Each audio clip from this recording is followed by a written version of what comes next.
Assalamualaikum warahmatullahi wabarakatuh. Perkenalkan nama saya Fani Febrianto dengan NPM 211506101. Di sini saya akan membahas tentang keterkaitan MBKM dengan virtualisasi dan cloud computing dan praktikum keamanan sistem informasi. Di sini saya mengikuti kegiatan studi independen yang diambil adalah skill yang dibutuhkan Data Protection Officer dalam menjaga keamanan cloud computing infrastruktur yang diadakan oleh PT Gama Multi Usaha Mandiri yang dilaksanakan pada tanggal 16 Februari sampai dengan 30 Juni 2024. Program ini terdiri dari penyampaian materi, belajar individu, soft skill, dan proyek akhir dalam bentuk tim. Pada proyek akhir, setiap kelompok terdiri dari 5 orang dengan tugas yaitu melakukan penetration testing pada website pemerintahan yang sudah ditentukan oleh pihak mitra dan juga sudah mendapatkan izin secara resmi dari pihak yang bersangkutan. Kemudian ada virtualisasi dan cloud computing. Selama mengikuti program studi independen, saya mendalami materi tentang virtualisasi dan cloud computing. Seperti mempelajari dasar-dasar dari virtualisasi menggunakan VirtualBox dan VMware, Citrix and Server, dan OpenStack. Kemudian terdapat materi mengenai perbedaan on-premise dan off-premise, cloud, cloud model, service model, atau tradisional, IaaS, SaaS, dan SaaS. Kemudian ada juga deploy model, yaitu public cloud, community cloud, dan hybrid cloud. Dengan menggunakan virtualisasi dan cloud computing, memungkinkan saya menjalankan beberapa sistem operasi dan aplikasi pada satu mesin fisik, yaitu dapat mengurangi kebutuhan perangkat keras tambahan dan menurunkan biaya operasional. Selain itu, virtualisasi mempermudahkan pengelolaan dan pemeliharaan sistem, meningkatkan fleksibilitas dan memungkinkan penyebaran aplikasi lebih cepat. Cloud computing menawarkan akses layanan komputasi yang skala label dan dapat diakses kapan saja, mengurangi biaya infrastruktur dan meningkatkan fleksibilitas. Pengalaman ini memberikan wawasan praktis tentang bagaimana virtualisasi dapat diimplementasikan untuk meningkatkan efisiensi operasional, mengurangi biaya, dan memberikan fleksibilitas yang besar dalam pengelolaan sumber daya TI. Di dalam program studi independen ini, saya mempelajari tentang password attack eh, dengan menggunakan tools seperti Chain Enable. Dengan menggunakan alat ini memungkinkan saya dalam melakukan serangan password dengan menggunakan word list sebagai acuan untuk memecahkan password yang ada. Chain Enable juga memiliki fitur untuk mendeskripsikan, mendeskripsi hash menggunakan algoritma seperti SHA-386 dan SHA-512 yang membantu dalam menguji kekuatan dan keamanan dari password. Selain menggunakan Channel Enable, saya juga menggunakan berbagai macam tools yang digunakan untuk melakukan penetration testing dalam suatu website untuk menguji tingkat kerentanan website tersebut. Kemudian ada Web Vulnerability Scan. Dalam program studi independen ini, saya mempelajari dan mempraktekkan bagaimana cara melakukan scanning kelemahan dari sebuah website menggunakan tools seperti Arasni, Acunetics, Wasp, Zap, dan lain-lain. Setelah menemukan kelemahan dari website tersebut, saya diajarkan untuk menembus kelemahan tersebut.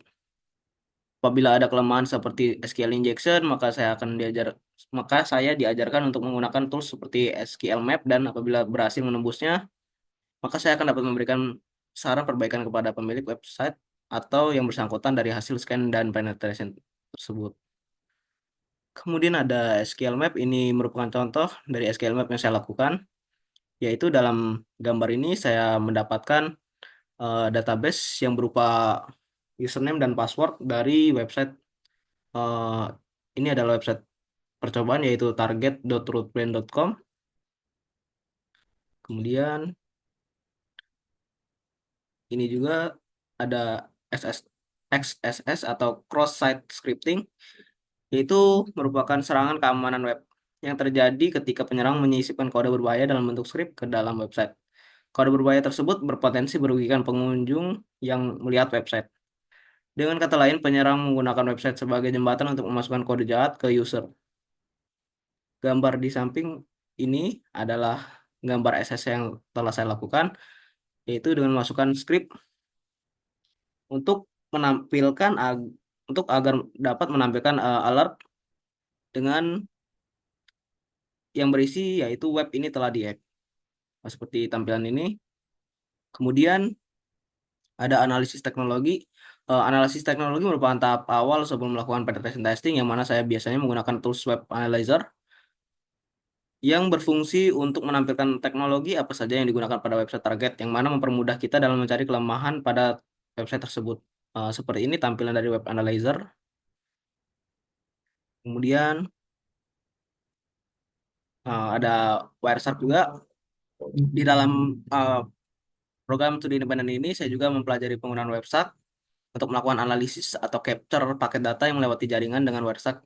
Saya dapat memonitor secara real time jaringan.